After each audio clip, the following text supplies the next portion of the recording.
Dimanche 20 mars 2022 à 5 heures du matin, une voiture va foncer dans le cortège de carnaval de la Louvière en Belgique. L'ambiance festive tournera alors au cauchemar, des corps seront allongés partout sur le sol et des cris retentiront. Depuis ce drame, les enquêteurs tentent de comprendre ce qu'il s'est réellement passé, mais malheureusement tout reste encore assez flou. Pour tout savoir sur cette triste et mystérieuse histoire, lançons-nous maintenant dans la vidéo.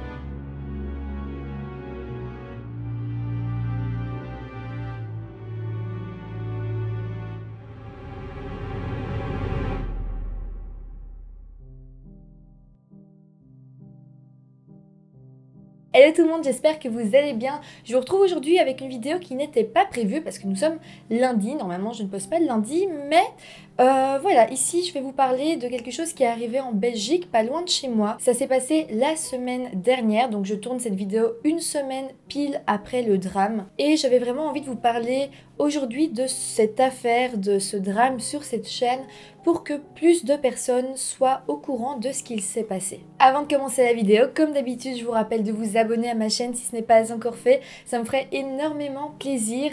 Et puis n'oubliez pas de mettre un petit pouce en l'air si la vidéo vous fait plaisir. Et maintenant, lançons-nous dans cette affaire très mystérieuse et très triste. Notre histoire se passe à La Louvière.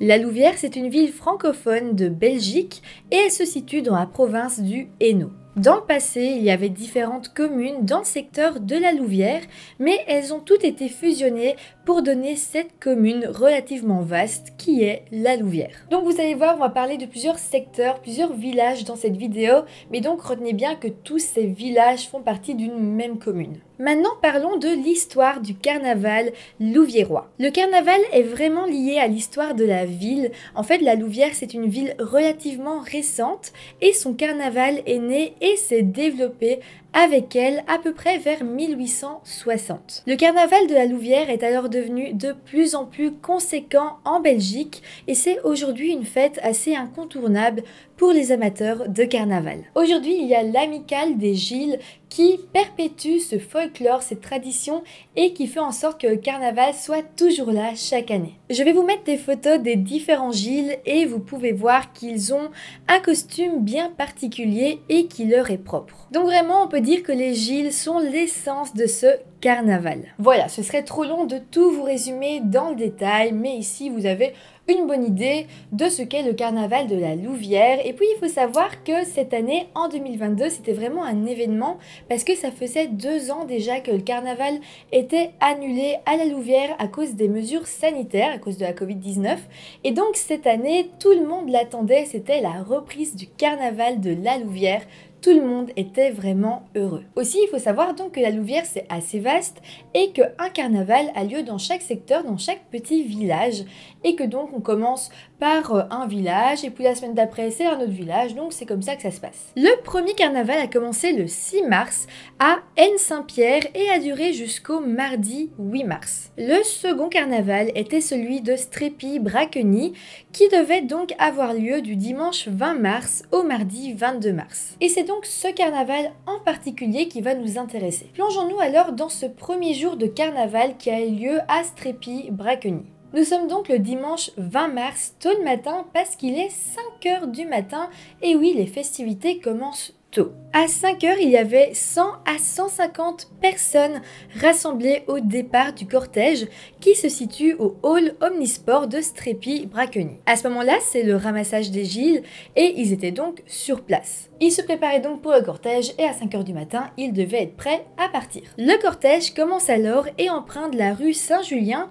pour ensuite bifurquer sur la rue des Canadiens. Tout le monde est heureux, la musique résonne, les Gilles sont beaux et mènent le cortège, mais voilà, en quelques secondes, tout va basculer. D'un coup, une voiture va arriver à l'arrière du cortège, elle roule à toute vitesse et elle va percuter la foule de Gilles et ne va même pas ralentir, elle va continuer son chemin. Elle continuera alors donc sa route avant d'être arrêtée quelques mètres plus loin. Je pense que c'est vraiment très difficile d'imaginer la scène d'horreur et le sentiment de cauchemar que tout le monde a dû ressentir à ce moment-là. Je pense donc que ce sera plus facile de vous décrire l'atmosphère présente à ce moment-là en vous lisant des témoignages que j'ai pu lire dans certains journaux ou même des posts Facebook qui ont été écrits par des victimes ou des gens qui connaissaient, qui étaient proches de certaines victimes. Je vais d'abord vous lire le témoignage de Fabrice qui est l'un des rescapés. On s'avançait dans une rue en ligne droite et ils sont vraiment arrivés par l'arrière. Personne ne les a entendus arriver.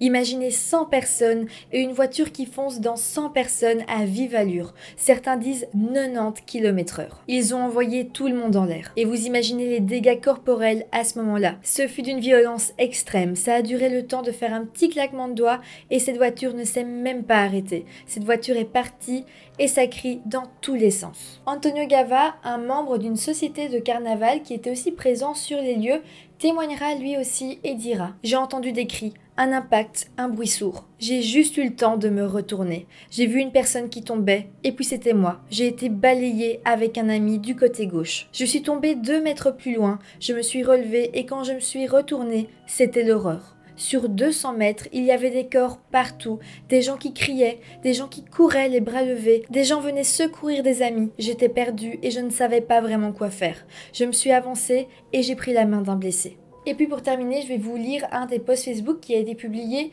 le jour de la tragédie. L'horreur, un réveil brutal, des questions, de la peur à l'idée de découvrir le nom des victimes, peut-être un ami, un membre de notre famille, à ce moment-là, peu importe leur nom. L'incompréhension, le choc, la tristesse pour les familles et victimes et le dégoût nous envahissent. Au final, le bilan a été très lourd. On a pu compter 6 personnes décédées sur les lieux du crime et 10 blessés graves qui ont ensuite été emmenés à l'hôpital. De plus, il y avait aussi 27 blessés plus légèrement. Ce qui va juste être dingue, c'est que les familles des victimes auraient demandé aux autres Gilles de continuer le carnaval en hommage aux victimes. Et donc c'est vraiment fou parce que quelques heures plus tard, la fête a continué. Bon, il n'y avait pas non plus une ambiance vraiment très festive, mais en tout cas, ils ont essayé de continuer. Bon, par contre, ça n'a duré que quelques heures. Au final, le maire de la ville a demandé à ce que les festivités s'arrêtent en hommage aux victimes. Plus tard dans la journée, eh bien, le substitut du procureur du roi s'exprimera publiquement et dira « La voiture était occupée par 2 personnes qui ont été interpellées, respectivement nées en 1988 et 1990, originaires tous les deux de La Louvière. Les 2 personnes interpellées n'ont pas encore été auditionnées. Elles ne sont pas connues des autorités judiciaires pour des faits similaires. Divers devoirs devront encore être réalisés dans le cadre de cette enquête pour faire la lumière sur ce drame et notamment une reconstitution qui permettra d'établir le trajet exact du véhicule et éventuellement de déterminer le mobile de l'auteur ou des auteurs. » Très vite, une rumeur va alors retentir partout dans la Louvière. Selon elle, le véhicule aurait foncé dans le cortège, aurait ralenti et puis aurait repris de la vitesse par la suite. Si c'était le cas, il s'agirait sans doute d'un acte intentionnel et donc pas d'un accident. Mais bon, la journée va se terminer et les habitants de la Louvière n'en sauront pas plus. Heureusement, le lendemain, le lundi, on en apprendra un petit peu plus sur les 2 suspects arrêtés. Les hommes sont en fait cousins, ils ont 32 et 34 ans et s'appellent Paolo Falzone et Nino Falzone. Ce sont des personnes qui, selon leurs proches, aimaient assez bien les voitures et la vitesse. D'ailleurs, en 2017, Paolo a même eu un retrait de permis et avait dû le repasser par la suite. On apprendra aussi que ce matin-là, Paolo et Nino étaient de retour de boîte de nuit, donc ils avaient fait la fête toute la nuit. Ils avaient aussi ramené une jeune femme chez elle, à son domicile, et puis ils étaient repartis avec la voiture et c'était à ce moment-là que le drame avait eu lieu. Le lendemain encore, donc le mardi 22 mars, la police annoncera que le conducteur de la voiture était Paolo Falzone. On apprendra en même temps que Paolo avait bu que très peu d'alcool au moment des faits, mais que Nino, lui, donc celui qui était à la place du passager, avait bu un peu plus d'alcool, même pas mal plus d'alcool, mais bon, il était à la place passager, donc ce n'est pas très grave. Bon, les enquêteurs vont aussi leur faire passer des tests salivaires pour savoir s'ils ont consommé certaines substances. Et selon le test salivaire, ils n'avaient rien consommé du tout. Par contre, certains articles de journaux parlent de gaz hilarant qui aurait été découvert dans la voiture de Paolo. Ça ne veut pas spécialement dire qu'ils ont consommé du gaz hilarant au moment des faits. En tout cas, il y en avait dans la voiture. Par contre, et je me pose la question, je ne pense pas que le test salivaire peut dire si la personne a consommé ou non du gaz hilarant. Sans doute qu'il faut des prises de sang pour ça. Je ne sais pas, peut-être en commentaire vous saurez me répondre. Mais le test salivaire a dit qu'il n'avait rien pris en tout cas. Donc voilà, je ne sais pas. Bon, sinon, suite à cette annonce publique, Paolo a été incarcéré après avoir été inculpé pour homicide involontaire et coups et blessures involontaires. Pour ce qui est de son cousin Nino, lui, il a été inculpé pour non-assistance en personne en danger. Par contre, il n'a pas été mis en détention provisoire. Malgré tout, Nino, il n'est pas totalement libre, il reste sous contrôle judiciaire. Bon, il faut savoir que Paolo va aussi très vite avoir un avocat, c'est normal, et son avocat va aussi très rapidement s'adresser aux journalistes pour essayer un petit peu de défendre son client. Il dira alors: en quelques secondes, il est face à un drame. Le pare-brise a explosé. Lui-même était rempli de sang car sa tête était venue heurter le pare-brise. Il ne voyait rien, il entendait des hurlements, il entendait des coups sur son véhicule. Il n'imaginait même pas à ce moment-là qu'il se trouvait dans un carnaval. Mais bon, pour le procureur du roi, ce qui reste vraiment étrange dans cette affaire, c'est la vitesse tellement grande de la voiture au moment où elle a percuté tout le cortège et aussi le fait qu'elle n'a pas freiné, qu'elle a continué son chemin et que c'est seulement plus loin que la voiture a pu être arrêtée. Donc ça pose quand même pas mal de questions. Les caméras de surveillance filmant l'impact ont été visionnées et beaucoup de choses ont pu être notées. Le véhicule, donc qui était une BMW, a foncé dans le cortège à une vitesse de 90 km/h. Ce qui est assez grave parce que la vitesse maximum autorisée à cet endroit-là était 50 km/h. Par contre, selon les images de vidéosurveillance, on peut voir que Paolo aurait essayé de freiner quelques secondes avant de percuter le cortège. Donc comme si il n'avait pas réussi au final. C'est pas encore sûr, mais c'est la piste vers laquelle on va. Par rapport à ça, Paolo va dire à son avocat et même aux enquêteurs qu'effectivement, il roulait à du 90 km/h et qu'il aurait voulu peut-être freiner au dernier moment, mais qu'il n'a pas réussi, qu'il était en état de choc. Et à cause de cet état de choc, il aurait continué à rouler encore sur plusieurs mètres. Il reconnaîtra aussi être bel et bien accro à sa voiture et à la vitesse, et d'ailleurs on pourra le voir sur certaines de ses publications sur les réseaux sociaux. Par contre, Paolo dira aussi quelque chose, et ça c'est très important à noter, vous allez voir. Il va dire aux enquêteurs que au moment de tourner vers la rue des Canadiens, eh bien, il parlait avec son passager, donc avec son cousin Nino. Et comme il parlait avec son passager, il n'a pas vu le cortège. Et donc, au moment où il a regardé la route, c'était déjà trop tard. Mais voilà, la chose étrange là-dedans, c'est que Nino, donc le cousin, va être interrogé de son côté. Et lui va dire que à ce moment-là, il était en train de dormir, que lui, il n'a rien vu du tout, qu'il ne discutait pas du tout avec son cousin, qu'il dormait tout simplement. Donc voilà, lui et Paolo n'ont pas la même version des faits. Évidemment, il reste énormément de choses à comprendre dans cette enquête. Si pour les policiers, on n'est pas du tout face à un acte volontaire, il y a quand même des choses qui ne sont pas du tout claires. Pour ce qui est des victimes et des proches des victimes, tout le monde reste choqué, mais tout le monde semble s'entraider et vouloir garder le moral pour autant. Une lettre ouverte a aussi été écrite par l'échevin des travaux de la commune qui était présent sur les lieux du drame et qui a donc tenu à adresser une lettre en fait à Paolo, donc le conducteur de la voiture. Je vais pas vous lire toute la lettre, mais je vais vous lire certains passages que je trouvais assez touchants. Voilà 5 jours que ce drame est arrivé, ayant semé la mort et plongeant des familles dans le désarroi total, sans oublier que d'autres victimes resteront handicapées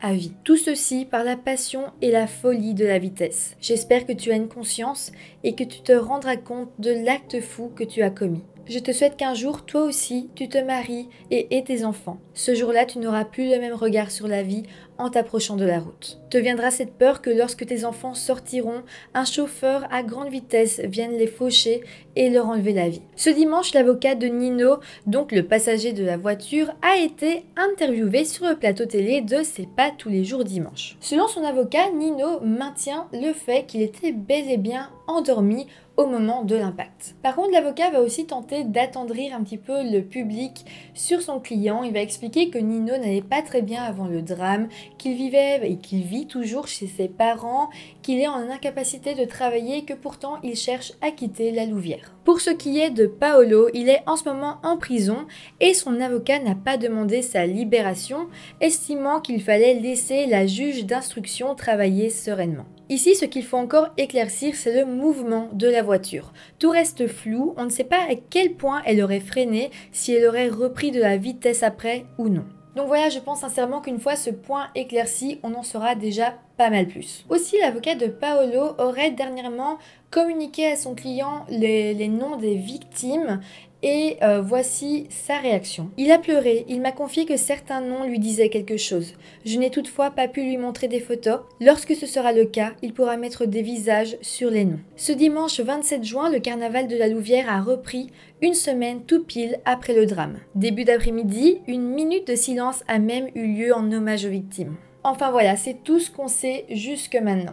J'espère que je pourrai vous faire une suite à cette vidéo. Je ne vais pas vous en faire une tout de suite. Quand on en saura un peu plus, à chaque fois je mettrai en barre de description et sans doute qu'à l'arrivée du procès, s'il y a assez de nouvelles choses, je vous referai un petit update, une nouvelle vidéo où je vous dirai où ça en est. Je termine aussi cette vidéo en citant le nom des 6 victimes qui sont Laure Gara, Fred Cicero, Frédéric D'Andrea, Mario Casanaro, Michaela Imperial, Salvatore Imperial. Voilà, j'espère ne pas trop avoir massacré leur nom, je suis vraiment désolée si c'est le cas, mais en tout cas j'avais envie de les citer pour leur rendre hommage. Voilà, c'est comme ça que se termine cette triste histoire. En tout cas, j'espère que cette vidéo vous aura intéressé. Si c'est le cas, n'hésitez pas à mettre un petit pouce en l'air. Comme toujours, ça me fait plaisir. À vous abonner à la chaîne, pourquoi pas à mon compte Instagram. Et je vous retrouve très bientôt pour une nouvelle vidéo. Bye!